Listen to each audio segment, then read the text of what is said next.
अभी पूरे दुष्कृत नष्ट नहीं हुए है ना? और ये क्या राधा राधा लिखा गया तुम्हारे वस्त्र में? ठीक नहीं है। इसे अगर बाथरूम में धोगे तो अपराध बनेगा।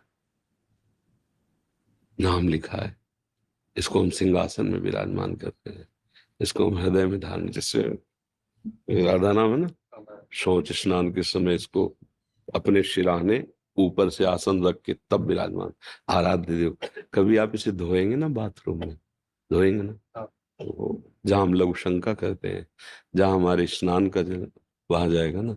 इसलिए जो लोग नहीं जानते उस निमित्त से हम टोक कर बोले कि कोई भी नाम जिस वस्त्र में लिखा हो, या तो उसे आसन पे विराजमान कर लो, सिराने रख लो, पर उसका इस तरह जैसे प्रयोग कर रहे हो, प्रयोग निषेध नहीं है, लेकिन इसके बाद की जो प्रक्रिया वो निषेध है। आप जैसे इसे पहने हैं और मान लो वर्षा हो या राधा नाम का जल नीचे हो, जैसे लोग गाड़ियों में लिख देते हैं, नहीं नहीं, ये वही नाम है जिससे परम सिद्धावस्था प्राप्त होती है, सारे पातक नष्ट होते हैं। प्रभु के नाम, श्यामा जू का नाम, लाडली जू का नाम। अब हम नाम को अपने हृदय में इस भाव से जपे कि हमारा वर्तमान का श्वास व्यर्थ न जाने पावे, तो भूत और भविष्य के चिंतन पर हम शासन कर लेंगे। समझ रहे? भूत माने बीता हुआ समय, जो बीत गया है, हमसे जो गलती हुई है या हमसे जो अच्छाई हुई है उसे छोड़ो। आगे क्या होगा उसको छोड़ो। बीच में अभी जो हमारा वर्तमान समय, ये सेकंड चल रहा है, इसे पावन कर लो, तो भूत और भविष्य दोनों मंगल में हो जाएंगे। राधा राधा, मन पीछे का चिंतन कर रहा, काटिए उसे, विवेक के द्वारा काटिए। क्या होगा? पीछे जो गलती की उसमें समय गया, और उसके चिंतन में हमारा ये समय नष्ट करो आप। पीछे जो अच्छा हो गया भगवान की लीला से हो गया, अब हम उसका चिंतन करके अहंकार करें, वर्तमान के समय को नष्ट करें? नहीं, काट दिया। आगे क्या हो वही होगा, जैसे तुम्हारे पूर्व कर्म है। मन को डांटो, तुम्हारे पूर्व कर्म है, भगवान जो करेंगे मंगल करेंगे। राधा राधा राधा, ना हमें आगे की चिंता ना पीछे की चिंता। अब जैसे हम कोई कार्य कर रहे हैं, प्रमाद नहीं करना, भरसक प्रयास करके उस कार्य को सफल करना है, पर सफल नहीं होता, हमें चिंता नहीं करनी।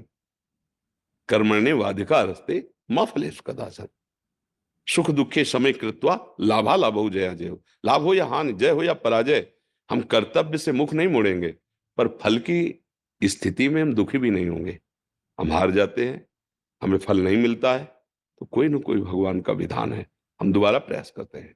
मानव जीवन है, हम ऐसे निराश नहीं होंगे, तो हम आगे की चिंता नहीं करते।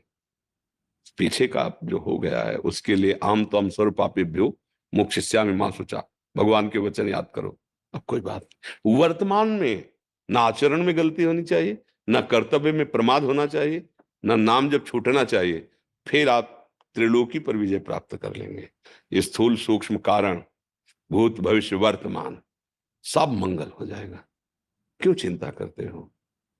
भगवान कह रहे अनन्यस चिंतयन्तो माम, बस कह रहे योगक्षेमम वहां में हम अप्राप्त की प्राप्ति करा दूंगा, प्राप्ति की रक्षा मैं करूंगा, तू चिंता क्यों करता है? जो अप्राप्त है उसे प्राप्त करा दूंगा, जो प्राप्त है उसकी रक्षा मैं करूं। अब इससे ज्यादा भरोसा कैसे? कोई बड़ा पदाधिकारी आपसे कह दे, हाथ मिलाते हैं जाओ, तो आप फूले फूले घूमेंगे नहीं, और चाहे जिंदगी में फोन का भी ना उठावे।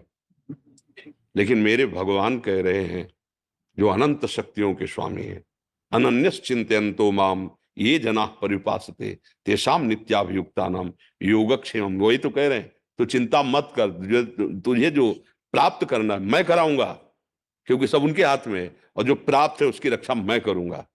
योगक्षेमम वहां में हम स्वयं मैं वाहन करूं, तुम बस केवल वर्तमान में चिंतन करो। शाम तक भजन होगा कि नहीं मुझे इसकी परवाह नहीं, पर अभी वाला मिनट हम खाली नहीं जाने देंगे, तो पूरा जीवन भजन में हो जाएगा। हम हर मिनट को, हर सेकंड को, वर्तमान को संभालें, तो हमारा भविष्य मंगलमय होगा, और भूत जो हमें परेशान करने के लिए भूत जैसा लगेगा कर्म, वो भगवान नष्ट कर देंगे। अहम त्वाम सर्व पापेभ्यो मोक्षयिष्यामि मा शुचा। बस अर्थ, आनंदित रहो वर्तमान में। हम क्या है, अविश्वास में हम घाटा उठा लेते हैं, अविश्वास में हम जलते हैं।